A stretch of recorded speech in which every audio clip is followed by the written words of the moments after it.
മറ്റൊരു പുതിയ വീഡിയോയിലേക്ക് എല്ലാവർക്കും സ്വാഗതം. ഇത് നമ്മുടെ ടേസ്റ്റ് ഓഫ് മാവേലിക്കരയുടെ സ്റ്റിക്കറാണ് കേട്ടോ. നമുക്ക് FSSAIൻ്റെ രജിസ്ട്രേഷനൊക്കെ കഴിഞ്ഞു. നമ്മൾ സ്റ്റിക്കറൊക്കെ അടിച്ചു. ലാസ്റ്റ് ടൈം നമ്മൾ കുറേ അച്ചാറുണ്ടാക്കിയിരുന്നു. അതെല്ലാം നമ്മൾ സ്റ്റിക്കർ ഒട്ടിച്ച് നമ്മൾ കടകളിലൊക്കെ കൊടുത്തു തുടങ്ങി. അപ്പം ഇന്ന് നമ്മൾ ഉണ്ടാക്കുന്നത് ഡേറ്റ്സ് ഈന്തപ്പഴം പിക്കിളാണ്. ഇന്നത്തെ വിവരങ്ങളൊക്കെ പറഞ്ഞു തരുന്നത് അമ്മയാണ്. നമുക്ക് തുടങ്ങാം. നമ്മൾ വളരെ ടേസ്റ്റി ആയിട്ടുള്ള ഒരു ഈന്തപ്പഴം നാരങ്ങ അച്ചാറാണ് ഉണ്ടാക്കാൻ പോകുന്നത്. അതിനായിട്ട് നമ്മളൊരു 1/2 കിലോ നാരങ്ങ പുഴുങ്ങി തണുപ്പിച്ച് അത് നമ്മൾ കട്ട് ചെയ്ത് വെച്ചിട്ടുണ്ട്. ഒരു 1/2 കിലോ ഈന്തപ്പഴം നമ്മൾ കുരു കളഞ്ഞ് അതും എടുത്ത് വെച്ചിട്ടുണ്ട്. നമ്മൾ തയ്യാറാക്കാൻ വേണ്ടി എണ്ണ അടുപ്പിൽ നമ്മൾ ഒഴിച്ചു. നമ്മൾ കടുക് ഇടുവാണ്. നമ്മൾ അടുത്തതായിട്ടിടുന്നത് നമ്മൾ വെളുത്തുള്ളി, ഇഞ്ചി, പച്ചമുളക് ഇത് നമ്മൾ വഴറ്റിയിട്ട് കരിയാപ്പല അതും കൂടെ ഇതിൻ്റെ കൂട്ടത്തിൽ വഴറ്റിയിട്ട് നമ്മൾ മുളക് പൊടി, മഞ്ഞൾപ്പൊടി, ഉലുവാപ്പൊടി, കായപ്പൊടി ഇത്രയും കൂടെ എടുത്ത് വെച്ചിരിക്കുകയാണ്. ഇതെല്ലാം ഇത് വഴറ്റിയതിന് ശേഷം നമ്മൾ ഇതിനകത്തിൽ ഇട്ട് വഴറ്റി നമ്മൾ എടുക്കും. അതിനുശേഷം നമ്മൾ അതിൻ്റെ കൂട്ടത്തിൽ തന്നെ കുറച്ച് ശർക്കര നമ്മൾ എടുത്ത് വെച്ചിട്ടുണ്ട്, അതും കൂടെ ഇടും. ഇട്ടിട്ട് നമ്മൾ എല്ലാം സെറ്റായതിന് ശേഷം കുറച്ച് വിനാഗിരിയും കൂടെ ഒഴിച്ച് നമ്മൾ തയ്യാറാക്കും. വെളുത്തുള്ളി, ഇഞ്ചി, പച്ചമുളക്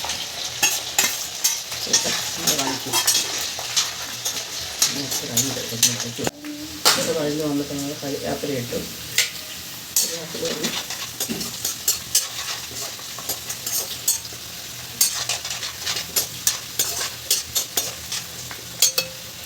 ശേഷം നമ്മൾ എടുത്ത് വെച്ചിരുന്ന പൊടിവർഗ്ഗങ്ങളെല്ലാം ഇട്ട് കൊടുക്കുകയാണ്.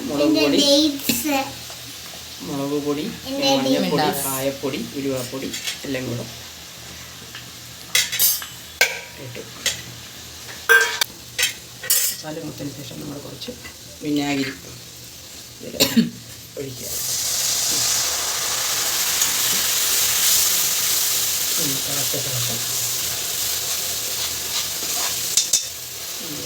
കുറച്ച് ഉപ്പ്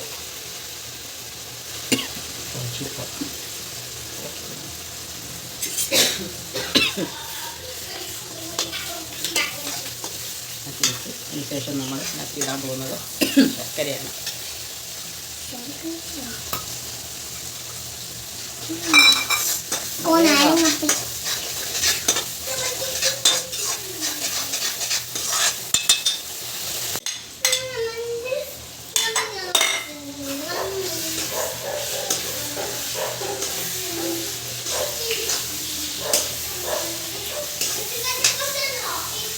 കട്ട പിടിക്കാതെ ഇളക്കണം.